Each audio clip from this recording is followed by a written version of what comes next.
Hello dear viewers, welcome back on my channel quick learning with ease. I hope आप सभी बहुत अच्छे होंगे एंड आप अपने बीपीएससी के एग्ज़ाम की प्रिपरेशन काफ़ी अच्छे से कर रहे होंगे। ये जो वीडियोस हैं ये आपके 6th, 7th और 8th क्लास की साइंस से रिलेटेड वीडियोस हैं, जिसमें हम कंप्लीट करेंगे बिहार बोर्ड की जो भी साइंस रिलेटेड बुक है, कह सकते हैं SCERT की जो बुक है उसे हम कंप्लीट करेंगे। कोशिश की है मैंने कि आपको कम टाइम में अच्छे से अच्छा मैं कंटेंट प्रोवाइड कर सकूं, जिससे कि क्योंकि आपके पास टाइम भी कम है, ठीक है, आपको और भी बहुत सारे सब्जेक्ट्स पढ़ने हैं और जीएस का पार्ट बहुत ज़्यादा इंपॉर्टेंट है बीपीएससी के अंदर। तो साइंस, आपकी सोशल साइंस, ज्योग्राफी सब कुछ इंपॉर्टेंट है।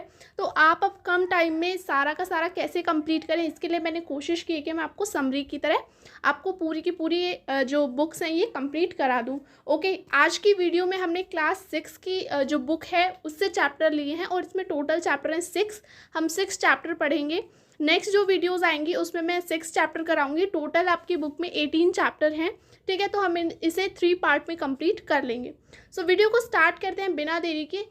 वीडियो को आप सिर्फ सुन लीजिए, ठीक है। सुन के एक बार इसकी PDF आप देख लीजिएगा, मेरे टेलीग्राम चैनल पे आपको मिल जाएगी, ठीक है। तो आपको क्या है, पूरा का पूरा यहाँ से तैयार हो जाएगा।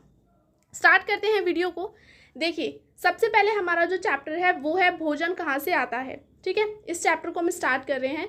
तो स्टार्टिंग में यहाँ पे कुछ कच्ची सामग्री, उसके स्रोत और उसके किस भाग को खाया जाता है, ये बातें पूछी गई हैं, ठीक है।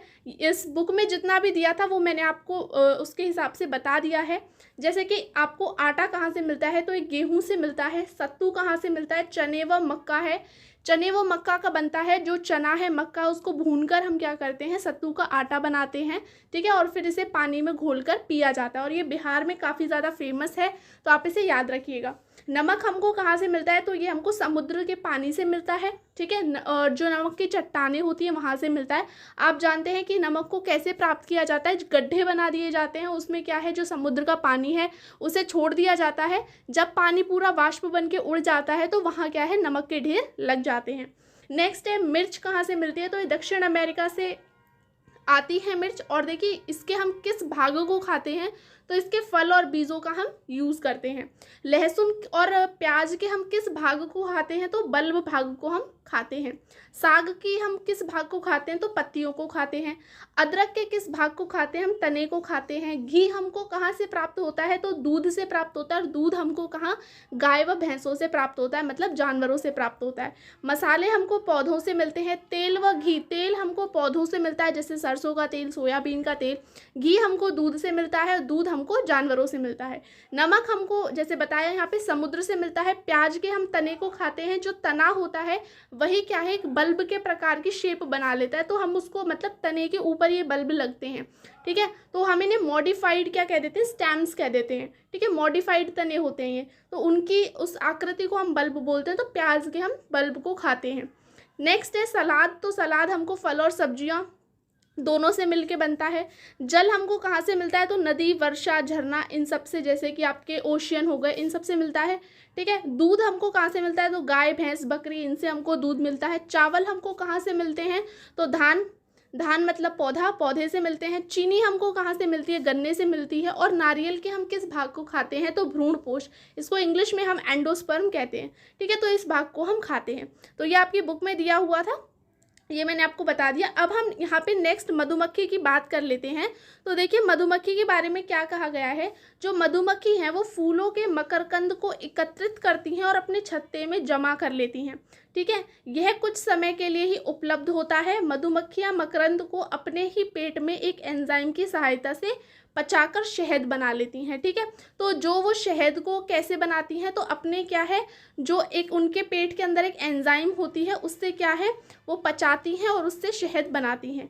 शहद क्या है, फफूंद या बैक्टीरिया लगकर ख़राब नहीं होता। मधुमक्खियाँ इस शहद का भंडारण कर लेती हैं, ठीक है, भंडारण कर लेती हैं और ये हमको फिर मिलता है, जो कि क्या है, बैक्टीरिया या फिर फफूंद, फंगस लगने से कभी भी ख़राब नहीं होता है। नेक्स्ट अब हम बात कर लेते हैं शाकाहारी, मांसाहारी और सर्वाहारी क्या होता है। शाकाहारी वो होते हैं जो कि क्या है, सिर्फ पौधे खाते हैं, उससे बने उत्पाद खाते हैं, जैसे गाय, भैंस, बकरी, हिरन आदि, ठीक है। मांसाहारी वो होते हैं जो जंतु दूसरे जंतुओं का भोजन के रूप में लेते हैं, जैसे शेर, चीता, लोमड़ी आदि। मनुष्य व तिलचट्टा क्या है, सर्वाहारी है। ये बुक में पूछा गया क्वेश्चन है, अगर आपसे पूछा जाता है तिलचट्टा और मनुष्य क्या है, तो ये दोनों ही सर्वाहारी हैं। और सर्वाहारी होते क्या हैं, जिनका भोजन पौधे व जंतु दोनों होते हैं। तो जो मनुष्य है वो पौधे के भाग को भी खाता है, मतलब जो सब्जियां हैं उन्हें भी खाता है, और मांस मच्छी भी खाता है।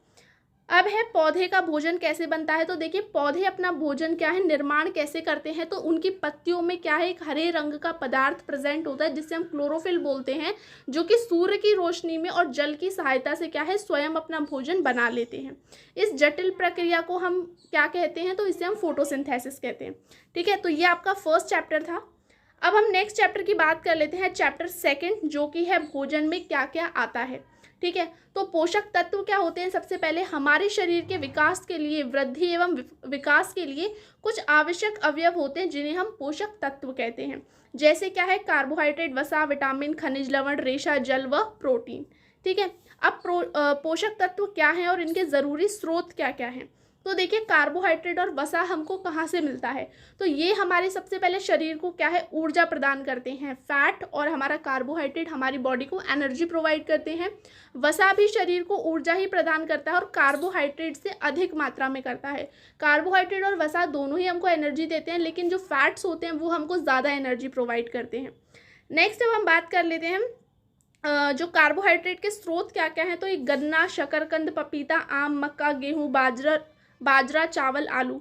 तो ये सब क्या हैं, ये जितने भी हैं ये सब क्या हैं, आपके कार्बोहाइड्रेट और वसा के स्रोत हैं। ये ऊपर वाले आपके कार्बोहाइड्रेट के स्रोत हैं और नीचे वाले आपके फैट के सोर्स हैं। चावल का अगर आपसे सबसे ज़्यादा पूछा जाए, सबसे ज़्यादा कार्बोहाइड्रेट किस में पाया जाता है, तो वो आपका चावल है जिसमें सबसे ज़्यादा कार्बोहाइड्रेट पाया जाता है, इसलिए मैंने यहाँ पे इसको सर्कल भी कर दिया है। अब देख लेते हैं प्रोटीन। तो देखिए प्रोटीन की आवश्यकता शरीर की वृद्धि तथा स्वस्थ रहने के लिए होती है। ठीक है, और vitamin A, B, C, D, ये चारों के आपसे एग्जाम्पल पूछ लिए जाते हैं। तो विटामिन ए किस किस में होता है, पपीता, आम, दूध, गाजर, मछली, तेल, सेब, इन सब में होता है। इसको एक बार आप पूरा पढ़ लीजिएगा। अब नेक्स्ट हम बात कर लेते हैं खनिज लवण। खनिज लवण होते हैं हमारे मिनरल्स एंड फाइबर्स। मिनरल्स होते हैं, फाइबर्स नेक्स्ट है। ठीक है, मिनरल्स होते हैं। तो देखिए इनकी आवश्यकता क्या है, अल्प मात्रा में होती है, मतलब बहुत कम होती है। यह उचित विकास एवं अच्छे स्वास्थ्य के लिए आवश्यक हैं। और कौन कौन से हैं, तो लोह तत्व, calcium, phosphorus, sodium and potassium. ठीक है, और ये किस किस चीज़ में मिलते हैं, इनके स्रोत क्या क्या हैं, ये आप देख लीजिए। लोह तत्व जैसे आयरन आपको कहाँ कहाँ मिलता है, तो हरी सब्जियों में मिलता है, जैसे पालक, मेथी, तोरई, केले के अंदर भी आपका आयरन होता है। कैल्शियम आपके दूध और केले में मिलता है। फॉस्फोरस आपका दूध, मछली, अंडा में मिलता है। सोडियम और पोटेशियम आपके नमक में मिलते हैं। नमक में इसके अलावा आयोडीन भी प्रेजेंट होता है। अब रेशे और रुक्षांश की बात कर लेते हैं, मतलब कि फाइबर्स। ठीक है, तो यह हमारे शरीर को पोषक तत्व प्रदान नहीं करते, बल्कि यह रुक्षांश हमारे शरीर में बिना पचे भोजन को बाहर निकालने में सहायता करते हैं। तो आपसे पूछा जाए कि फाइबर्स का काम क्या है, तो ये हमारी बॉडी में ना तो कोई एनर्जी देते हैं, ना ही हमको कोई न्यूट्रिएंट देते हैं। ये क्या करते हैं, जो हमारा अनडाइजेस्टेड फूड होता है उसको बाहर निकालने में हेल्प करते हैं। ओके, नेक्स्ट अब देख लेते हैं रुक्षांश के स्रोत क्या क्या हमको कहाँ से मिलते हैं ये फाइबर्स। तो ये अंकुरित दाल, आलू, ताज़े फल, जो भी सब्जियां होती हैं उनसे हमें क्या है, फाइबर्स मिलते हैं। अब जल की बात की गई है, तो जल भोजन में उपस्थित पोषक तत्वों को अवशोषित करने में सहायक है। अपशिष्ट पदार्थों को मूत्र व पसीने के साथ बाहर निकालने में सहायक है। तो जल क्या है, हमारे जो भी हम खाना खा रहे हैं, भोजन कर रहे हैं, उसके अंदर जो भी हमको न्यूट्रिएंट्स मिल रहे हैं, जो भी हमको मिनरल, फाइबर, जो भी चीज़ मिल रही है, उसको हमारी बॉडी के अंदर एब्जॉर्ब करने का काम कौन करता है, तो वो पानी करता है। इसके अलावा क्या है, जो भी हमारे बॉडी के अंदर वेस्ट मटेरियल होता है उसको पसीने के द्वारा, ठीक है, यूरिन के द्वारा हमारी बॉडी से बाहर निकालने का काम भी कौन करता है, पानी करता है। अब देखिए संतुलित आहार के बारे में यहाँ पे बात की गई है। तो संतुलित आहार क्या होता है, हमारे शरीर की वृद्धि एवं विकास एवं स्वास्थ्य को अच्छा रखने के लिए आहार में सभी पोषक तत्व की उचित मात्रा में होना चाहिए, तभी वह क्या है, संतुलित आहार कहलाएगा। ठीक है, पकाने पर विटामिन सी गर्मी से नष्ट हो जाता है। तो ये बात लिखी हुई है कि पूछा जाता है ऐसा कौन सा विटामिन है जो कि गर्मी से क्या है, पकाने पे नष्ट हो जाता है, तो वो है आपका विटामिन सी। ठीक है, अब यहाँ पे कुछ डेफिशिएंसी डिसीजेज बताई गई हैं। ये दो इम्पॉर्टेंट हैं, जैसे कि मरासमस, ये बुक में दी हुई हैं, जिससे हम सूखा रोग बोलते हैं, और नेक्स्ट है क्वाशीकोर, ठीक है। तो सूखा रोग में क्या होता है, इंसान दुबला पतला कमज़ोर हो जाता है और जो छाती के अंदर जो छाती में जो पसली होती हैं उसकी हड्डियां भी क्या है, दिखाई देने लगती है, मतलब बहुत ज़्यादा दुबला पतला हो जाता है। ये क्यों होता है, तो संतुलित भोजन ना मिलना, कम भोजन मिलना, कम प्रोटीन व कार्बोहाइड्रेट की मात्रा मिलना, मतलब भोजन के अंदर कार्बोहाइड्रेट और प्रोटीन की कमी होना। क्वाशीकोर डिसीज़ में क्या होता है, पेट फूला दिखाई देता है, ठीक है। यहाँ पे जो फर्स्ट आपका सूखा रोग है इसमें आप यही समझ लें कि बिल्कुल सूख जाएगा, बिल्कुल दुबला पतला हो जाएगा, और क्वाशीकोर में क्या है, पेट फूल जाएगा। और क्वाशीकोर किस लिए होता है, तो ये स्पेशली क्या है, अगर आपके भोजन में प्रोटीन की कमी है तो ये क्या है, आपको रोग हो जाएगा। अब यहाँ पे बुक में ही ये सारी पूरी एक लिस्ट बना के दे रखी है, जिसमें क्या है, अगर आप विटामिन और खनिज की कमी से, मतलब विटामिन और हमारे जो मिनरल्स हैं उसकी कमी से होने वाले कौन कौन से रोग हैं, उसके लक्षण क्या क्या हैं। तो विटामिन ए से आपको रतौंधी हो जाता है, उसके लक्षण क्या है, कमज़ोर दिखाई देना, अंधेरी रात में दिखाई ना देना, ठीक है। विटामिन बी से बेरी हो जाएगा, दुर्बल पेशियाँ, काम करने में ऊर्जा की कमी। विटामिन सी से क्या होगा, स्कर्वी हो जाएगा। विटामिन डी से रिकेट्स हो जाएगा। कैल्शियम की कमी से अस्थि और जो दांत हैं वो टूटने लग जाएंगे। आयोडीन की कमी से घेंगा रोग मतलब गॉइटर हो जाएगा, ठीक है। और नेक्स्ट है हमारा लास्ट, ये आयरन की कमी से हमें क्या होगा, अल्प रक्तता हो जाएगी, ठीक है। और कमज़ोरी क्या होगी, रक्त की कमी होगी, ठीक है। तो ये आप एक बार पूरा अपनी PDF में देख लीजिएगा और इसे लर्न कर लीजिएगा। नेक्स्ट है, ये मैंने आपको ऊपर हो गए। अब हम नेक्स्ट देख लेते हैं दूषित भोजन से क्या क्या होता है, ठीक है। दूषित भोजन से क्या क्या होता है और अतिपोषण क्या होता है। अतिपोषण मतलब खाना ज़्यादा खाना या फिर ऐसा खाना ज़्यादा खाना जो कि अच्छा नहीं है, मतलब फैट्स ज़्यादा खाना, ये सोचना कि हमको इससे ज़्यादा एनर्जी मिलेगी। तो अधिक मात्रा में वसा खाना अतिपोषण होता है और इसके कारण क्या होता है, मोटापा इसका कारण बन जाता है कि हमको मोटापा आ जाता है, ठीक है। अब दूषित भोजन क्या है, मक्खियाँ गंदी जगहों पर बैठती हैं एवं वहाँ से सूक्ष्म जीवों को अपने साथ लेके आ जाती हैं और खाने के पदार्थों को दूषित कर देती हैं। बासे खाने में भी खटास हो जाती है और इसको हम क्या कहते हैं, किण्वन कहते हैं, ठीक है। इसके बाद क्या है, दूषित जल क्या है हमारा, अगर हम कोई खाना दूषित जल से बनाते हैं तो वो भी जल्दी खराब हो जाता है। और जो गंदा पानी होता है, दूषित जल होता है, उससे बीमारियां कौन कौन सी होती हैं, तो हैज़ा, टाइफाइड, डायरिया, दस्त, पेचिश, ये सारी ही बीमारियां क्या है, दूषित जल से होती हैं। पूछ लिया जाता है कि वाटर से होने वाली, मतलब जो हमारा गंदा पानी होता है उससे होने वाली बीमारी पे टिक लगाइए, तो आपको पता होनी चाहिए। टाइफाइड, हैज़ा आपसे ज़्यादा पूछे जाते हैं, ठीक है। नेक्स्ट है पोषक तत्वों की जांच। यहाँ से क्वेश्चन ज़रूर पूछा जाता है, सीटेट में भी पूछा जाता है। और ये आपके क्या हैं, जो क्रियाकलाप दे रखे हैं, जो एक्टिविटीज़ दे रखी हैं, वहाँ से भी क्वेश्चन पूछे जाते हैं, तो मैंने वो भी यहाँ पे लिए हैं, ठीक है। तो देखिए कार्बोहाइड्रेट की अगर आपको जांच करनी है तो आप क्या क्या यूज़ करेंगे, कैसे करेंगे। तो देखिए कार्बोहाइड्रेट की जांच के लिए सबसे पहले हम क्या करते हैं, स्टार्च की उपस्थिति को देखते हैं। कार्बोहाइड्रेट की जांच के लिए हम फूड के अंदर क्या है, स्टार्च की उपस्थिति को देखते हैं, जिसे हम हिंदी में मंड बोलते हैं, ठीक है। तो हम क्या लेंगे, खाने का एक छोटा सा भाग लेना है, उस पर 2 बूंद पानी डालना है, फिर 2 बूंद आयोडीन सॉल्यूशन डालना है। और अगर खाने का रंग काला या नीला हो जाता है, इसका मतलब है कि उसके अंदर क्या है, स्टार्च प्रेजेंट है। और अगर स्टार्च प्रेजेंट है, इसका मतलब उसके अंदर कार्बोहाइड्रेट भी प्रेजेंट है। नेक्स्ट आपको दे रखी है प्रोटीन की जांच कैसे करें। तो देखिए प्रोटीन का लिए क्या करना है, आपको खाने का छोटा सा भाग लेना है, टेस्ट ट्यूब के अंदर लेना है। इसके बाद उसमें 10 बूंद पानी डालना है, 2 बूंद आपको कॉपर सल्फेट सॉल्यूशन डालना है, 10 बूंद आपको कास्टिक सोडा डालना है। अगर खाने का रंग बैंगनी हो जाता है, वायलेट हो जाता है, इसका मतलब उस खाने के अंदर प्रोटीन प्रेजेंट है।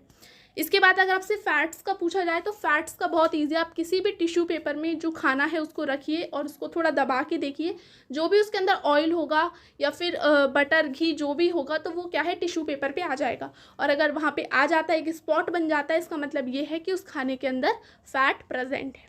अब हम नेक्स्ट देख लेते हैं, चैप्टर 3 आ चुका है, जो कि है तंतु से वस्त्र तक, ठीक है। अब देखिए प्राकृतिक तंतु क्या होता है, तंतु का मीन्स है फाइबर, ठीक है।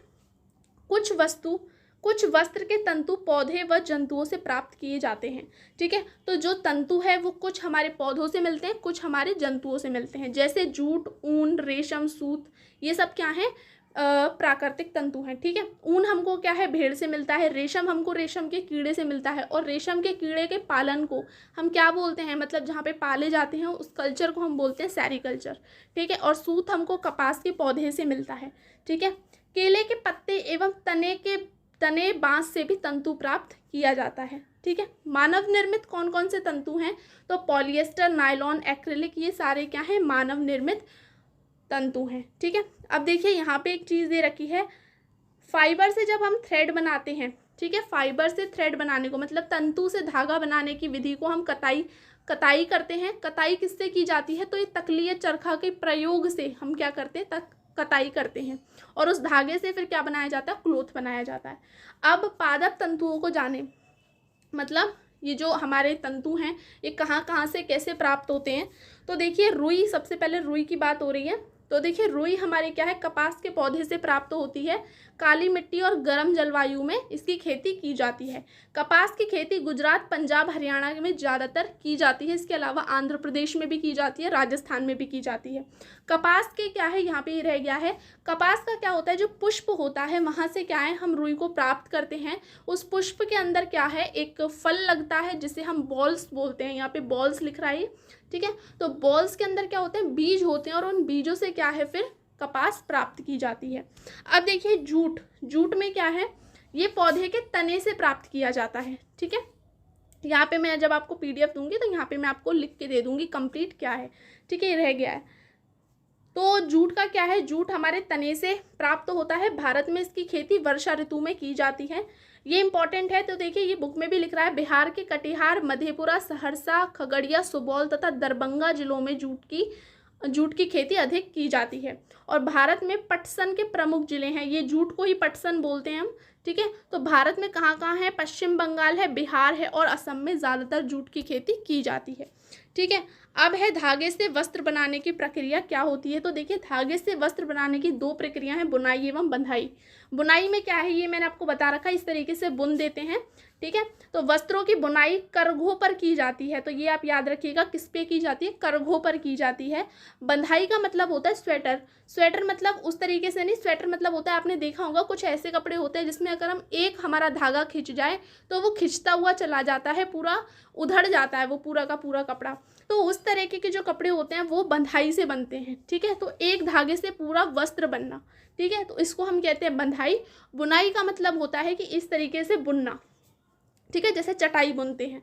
ओके, नेक्स्ट है अध्याय 4 आ गया है यहाँ पे। ठीक है, अध्याय 4 है विभिन्न प्रकार के पदार्थ। अब देखिए यहाँ पे तरह तरह के पदार्थ बताए गए हैं। ठीक है, कौन से क्या पदार्थ होते हैं। पहले हैं कोमल पदार्थ और कठोर पदार्थ। ठीक है, कोमल पदार्थ क्या है हमारे, जो आसानी से दबाए जा सकते हैं, खरोचे जा सकते हैं, जैसे रुई और स्पंज हो गया, सॉफ्ट मटेरियल। ठीक है, हार्ड मटेरियल कौन से हैं, जिन पदार्थों को दबाना कठिन हो, जैसे लकड़ी और लोहा। धातु मतलब मेटल और अधातु मतलब नॉन मेटल, जिनके अंदर चमक होती है और जो कठोर होते हैं वो हमारे मेटल होते हैं। बट इसका एक एक्सेप्शन है जो कि है सोडियम, ये क्या है, नरम होता है।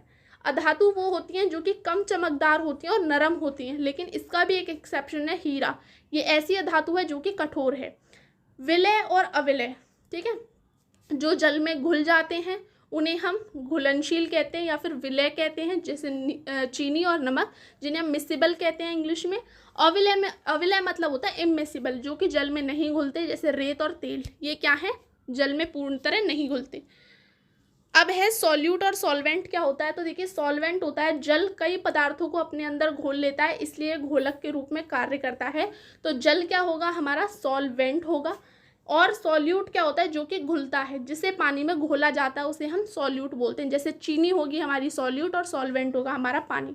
ठीक है, संतृप्त घोल क्या होता है, ऐसा विलयन जिसमें एक निश्चित ताप पर और अधिक ठोस न घोला जा सके। मतलब एक आपने निश्चित ताप पे आपने एक गिलास पानी दिया और उस एक गिलास पानी के अंदर आपने जितनी चीनी घुल सकती थी उतनी पूरी घोल ली, जब तक उसमें घुल सकती थी आपने घोली। एक टाइम ऐसा आएगा कि उस पानी के अंदर चीनी घुलना बंद हो जाएगी। ठीक है, बिल्कुल नहीं घुलेगी, क्योंकि वो क्या है, पूरा सेचुरेटेड सॉल्यूशन बन चुका है, अब उसके अंदर नहीं घुलेगी। लेकिन क्या है, जब आप उसे गर्म कर देंगे, गर्म करने पर किसी विलयन में घुले पदार्थ की घुलने की क्षमता बढ़ जाती है, तो क्या है, वो घुलने लगेगा। तो ये आपको दिया हुआ है, ये मैंने स्टार भी लगाए हैं, ये इंपॉर्टेंट है, इससे क्वेश्चन बन सकता है कि क्या है, जो घुल्य पदार्थ है उसकी अगर हमको क्षमता बढ़ानी हो तो क्या करेंगे हम, तो गर्म करेंगे।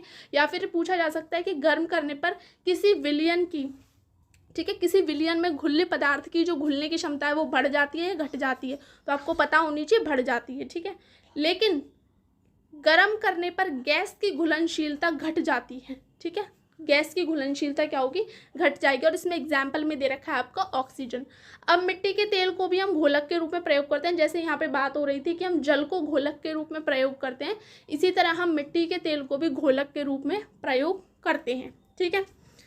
अब हम नेक्स्ट बात कर लेते हैं पारदर्शी, अपारदर्शी और पारभासी क्या होता है, ये आपको पता होंगे, ठीक है। ट्रांसपेरेंट, नॉन ट्रांसपेरेंट, ट्रांसल्यूसेंट, ठीक है। तो पारदर्शी होते हैं जिनके आर पार देखा जा सकता है, अपारदर्शी जिनके आर पार नहीं देखा जा सकता, पारभासी जिनके आर पार देखने पर धुंधला दिखाई देता है। अब यहाँ पे एक क्वेश्चन पूछा गया है क्रियाकलाप में, एक्टिविटी में, मतलब लोहा पानी में डूब जाता है परंतु लोहे का बना जहाज पानी में नहीं डूबता। वैसे तो इसका सिंपल आंसर है आर्किमिडीज का सिद्धांत, ठीक है। ये अगर आपसे पूछा जाए तो ये आर्किमिडीज के जो प्रिंसिपल है उसके अकॉर्डिंग होता है। अब वो है क्या, तो मैं आपको यहाँ पे शॉर्ट में बता देती हूँ। जब हम कोई चीज़ पानी में डालते हैं तो वो वस्तु को, जो वो वस्तु जाती है जब पानी में, तो वो कुछ पानी को हटा देती है। तो वो जो हटा हुआ जल है उसका भार और जो वस्तु का भार होता है वो बराबर हो जाता है, और वो जो जल होता है जिससे हटाया गया है वो पानी क्या है, चीज़ को ऊपर की ओर उछालता है, ठीक है। लेकिन तो यही क्या है, अगर हम एक लोहे की कील डालते हैं तो लोहे की कील क्या है, जब पानी अपना पूरा वजन लगा के उसे उठाने की कोशिश करता है कील को, तो उसे एरिया क्या है, कम मिलता है, कम मिलता है। कील का कितना ही एरिया मिलेगा उसे, बहुत कम मिलता है, तो क्या है, हमारी कील डूब जाती है। लेकिन अगर हम इसी इसी लोहे को अगर हम प्लेट बना दें, लोहे की प्लेट बना दें और फिर हम डुबाएं, तो जब अब वो नीचे वाला जो पानी है वो प्रेशर लगाएगा ऊपर की ओर, तो उसे ज़्यादा क्या मिलेगा, स्पेस मिलेगा, और ज़्यादा स्पेस मिलेगा तो क्या है, चीज़ तैरने लगेगी। तो इसी वजह से जो हमारे लोहे का जहाज है वो तो ऊपर तैरता रहता है, लेकिन अगर हम लोहे का टुकड़ा डालें या फिर कील डालें तो वो क्या है, डूब जाती है। होप आपको यहाँ पे क्लियर हो गया होगा, ठीक है। नेक्स्ट अब चैप्टर है आपका पृथक्करण, मतलब सेपरेशन चैप्टर है ये, ठीक है। इसमें क्या बताया गया है, तो ठोस पदार्थों को अलग करने के लिए चुनना, चालना, ओसाना विधियों का प्रयोग किया जाता है। इसी प्रकार कृषि में फसल कटाई से अन्न प्राप्ति तक कुछ कुछ विधियां अपनाई जाती हैं, वो कौन कौन सी है ये आपको पता होनी चाहिए। फर्स्ट है दौनी, थ्रेशिंग बोलते हैं जिसे। इसमें क्या है, हम सूखी फसल के जो डंठल हैं उसको क्या है, उससे अनाज को अलग करते हैं, ठीक है। जैसे हम गेहूँ को पीट पीट कर अलग करते हैं, ठीक है, तो उसको हम क्या बोलते हैं, थ्रेशिंग बोलते हैं। थ्रेशिंग मशीन्स का यूज़ किया जाता है इसके लिए। और पहले क्या करते थे, पीट पीट कर क्या है, निकाला करते थे, ठीक है। उसाई, उसाई में क्या होता है, भारी पदार्थ के साथ मिले हल्के पदार्थ को हवा की सहायता से अलग करना। जैसे क्या है, अनाज को भूसे से अलग करना, भूसा क्या है, हवा से क्या होगा, अलग हो जाएगा। इसके बाद है चालना व चुनना। तो चालने में क्या होता है, गेहूं में से मिट्टी कंकड़ को अलग करना। तो गेहूं को जब हम छानते हैं चालने से, उसको हम चालना बोलते हैं। और जब हम चावल में से एक एक कंकड़ को अपने हाथों से बाहर निकालते हैं उसको हम चुनना बोलते हैं, ठीक है। कुछ ऐसे पदार्थ भी हैं जिन्हें पृथक्करण से अलग नहीं किया जा सकता, ठीक है। तो ऐसे कौन कौन से पदार्थ हैं, जैसे कि मान लो घुलनशील पदार्थ को अघुलनशील पदार्थ से छानकर अलग करते हैं, फिर वाष्पन की प्रक्रिया से नमक को अलग कर लेते हैं। मतलब यहाँ पे बताया गया है कि घुलनशील में यहाँ पे नमक लिया है और बालू लिया है। मानिए हमने पानी के अंदर बालू और नमक को मिलाया, अब नमक तो घुल गया लेकिन बालू नहीं घुली, तो अब हम इस घोल में से नमक को कैसे अलग करेंगे। अब तो हम क्या करेंगे, पहले उस पानी को छान लेंगे, छानने के बाद हमारी बालू अलग हो जाएगी, उसे हम अलग कर देंगे, फिर उस पानी को क्या है, गर्म करेंगे, और गर्म होने पे क्या है, जो हमारा पानी है वो वाष्प से उड़ जाएगा और जो नमक है वो हमारा नीचे बैठ जाएगा, ठीक है। इस तरीके से हम अलग कर लेंगे। तो यही था आपका टोटल कंप्लीट चैप्टर, ठीक है। बाद नेक्स्ट यहाँ पे दो चीज़ बताई गई है, थिराना और निथारना क्या होता है। तो देखिए, जब रेत का पानी में नीचे बैठ जाना, ठीक है, हमने किसी गिलास के पानी के अंदर रेत को मिलाया और रेत क्या होती है, नीचे बैठ जाती है, उसको हम क्या बोलते हैं, थिराना बोलते हैं, ठीक है। सेटलिंग ऑफ सैंड, ठीक है। और निथारना क्या होता है, निथारने का मतलब, निथारना होता है थिराने के बाद जमे हुए पदार्थ में से जल को अलग करना। जैसे कि रेत हमारे नीचे बैठ गई, अब हमको उसमें से जल को अलग करना है, तो हम गिलास को तिरछा करके क्या है, पानी को अलग कर देंगे, इसको हम क्या बोलते हैं, निथारना बोलते हैं, ठीक है। तो आपसे क्वेश्चन ये पूछा जा सकता है कि थिराने के बाद जब हमको जल को अलग करना है तो उस प्रोसेस को हम क्या बोलते हैं, तो उसको हम बोलेंगे निथारना। ठीक है। जब मिश्रण बहुत कम मात्रा में हो तो हम किस विधि का प्रयोग करते हैं, तो हम क्रोमेटोग्राफी का यूज़ करते हैं। ठीक है। क्रोमेटोग्राफी 2 वर्ड से मिलकर बनी है, क्रोमा प्लस ग्राफ। क्रोमा का मतलब होता है कलर से और ग्राफ का मतलब होता है राइटिंग से। ठीक है। तो रंगों के आधार पर जब हम चीज़ों को अलग करते हैं तो हम किस प्रोसेस का यूज़ करते हैं, तो हम क्रोमेटोग्राफी का यूज़ करते हैं। ठीक है। अब नेक्स्ट आपका लास्ट चैप्टर है जो कि 6th चैप्टर आज की वीडियो का। ठीक है, जो कि है पदार्थ में परिवर्तन। इस चैप्टर में बहुत सारी एक्टिविटीज़ दी हुई हैं और इन सारी एक्टिविटीज़ का बहुत छोटा सा मतलब है। यहाँ पे आपको कुछ फिजिकल चेंजेस मतलब भौतिक परिवर्तन और रासायनिक केमिकल चेंजेस के बारे में बताया गया है। तो भौतिक परिवर्तन देखिए क्या होते हैं, जब हम किसी चीज़ की रंग आकृति अवस्था में परिवर्तन कर देते हैं, लेकिन क्या है कोई नया पदार्थ यहाँ पे नहीं बनता। मानिए आपने एक ईंट ली और उस ईंट को आपने छोटे छोटे टुकड़ों में तोड़ दिया, इसका मतलब ऐसा नहीं है कि अब वो कुछ और बन गया है, तो वो अभी भी ईंट ही। ठीक है, जो ईंट में मटेरियल था, जब पूरी ईंट में आपने तोड़ दिया वही मटेरियल अब उसमें है। कहने को तो वो अब छोटे छोटे पत्थर बन गए। ठीक है, पहले वो पूरी ईंट थी लेकिन अब वो टुकड़े बन गए, लेकिन क्या है उसकी जो रियल जो उसकी आइडेंटिटी थी वो चेंज नहीं हुई। तो ऐसे चेंजेस को हम बोलते हैं फिजिकल चेंज। ठीक है, मतलब क्या है, आप आटे से ले लीजिए, यहाँ पे एक एक्टिविटी दी गई है कि हमने आटे से लोई बना ली, लोई से हमने रोटी बना ली। ठीक है, तो यहाँ से क्या हुआ, आपने पूरे जो आटा था उससे आपने गोल गोल लोई बनाई, फिर लोई से आपने एक चपटी पूरी रोटी बेल ली। तो ये क्या हुआ, आटा तो आटा ही है ना, उसमें ऐसा तो नहीं है कि वो लोई बनने के बाद अलग हो गया या फिर रोटी बेलने के बाद अलग हो गया। तो क्या है, और सिकने के बाद भी क्या है वो अलग नहीं हुआ है, तो वो आटा ही। ठीक है, तो ऐसी चीज़ों को हम क्या बोलते हैं, भौतिक परिवर्तन। जैसे चीनी या नमक का जल में घुलना। ठीक है, तो चीनी को जब हम नमक में घोलते हैं तो ऐसा नहीं है कि चीनी कुछ और बन जाती है, पानी कुछ और बन जाता है, रहता पानी पानी है, चीनी चीनी रहती है। ठीक है, लेकिन रासायनिक परिवर्तन क्या होते हैं, जब हम 2 पदार्थों को मिलाते हैं, आपस में क्रिया कराते हैं और एक नया पदार्थ बन जाता है, तो वो क्या हो जाता है, हमारा रासायनिक परिवर्तन हो जाता है। ठीक है, जैसे कि आप मान लीजिए हमने कार्बन और ऑक्सीजन को यहाँ पे मिलाया तो हमको कार्बन डाइऑक्साइड मिल गई। पहले कार्बन अलग था, ऑक्सीजन अलग गैस थी, हमने दोनों को मिला दिया, अब कार्बन डाइऑक्साइड बन गई। तो ये दोनों के मिश्रण से एक अलग गैस बन गई। ना तो ये बिल्कुल कार्बन जैसी ही है, ना तो ये बिल्कुल ऑक्सीजन जैसी है, ये दोनों का मिक्स हो गया। ठीक है, तो ऐसी चीज़ों को हम क्या बोलते हैं, केमिकल चेंजेस बोलते हैं। ठीक है, अब यहाँ पे कुछ स्टेट आप देख लीजिए, ये आपसे पूछी जा सकती हैं कि सॉलिड से अगर हमको गैस में परिवर्तित करना है, कोई चीज़ सॉलिड से गैस में परिवर्तित हो गई तो उसको हम क्या बोलते हैं। तो देखिए, सॉलिड टू लिक्विड बनने को हम मेल्टिंग बोलते हैं, लिक्विड से गैस बनने को वेपराइजेशन बोलते हैं। वापस सॉलिड से अगर हमको लिक्विड बनाना है तो हम क्या करेंगे, सॉरी लिक्विड से अगर हमको सॉलिड बनाना है तो हम फ्रीज कर देंगे। ठीक है, और हमको गैस से अगर लिक्विड बनाना है तो कंडेंसेशन बोलते हैं। ठीक है, सॉलिड से डायरेक्ट गैस में कन्वर्ट होना उसे हम सब्लिमेशन बोलते हैं, और गैस से डायरेक्ट सॉलिड में कन्वर्ट होना उसे हम डिपोजिशन बोलते हैं। तो आप एक बार PDF में इसको देख लीजिएगा। ठीक है, याद कर लीजिएगा। आज की वीडियो बस इतनी ही है जिसमें हमने अपने 6 चैप्टर्स कंप्लीट कर लिए हैं। नेक्स्ट वीडियो में हम वापस से अपने 6 चैप्टर कंप्लीट करेंगे। ठीक है, इस तरीके से हम क्या है पूरी 6 क्लास की अपनी साइंस कंप्लीट करेंगे। अगर वीडियो आपको अच्छा लगा है, आपकी हेल्प हुई है, तो प्लीज़ चैनल को लाइक शेयर सब्सक्राइब ज़रूर कर दीजिएगा इसी तरह की इन्फॉर्मेटिव वीडियोस के लिए। होप आपका एग्ज़ाम बहुत अच्छा हो, एंड मिलते हैं फिर एक नई वीडियो के साथ। जब तक के लिए थैंक्स।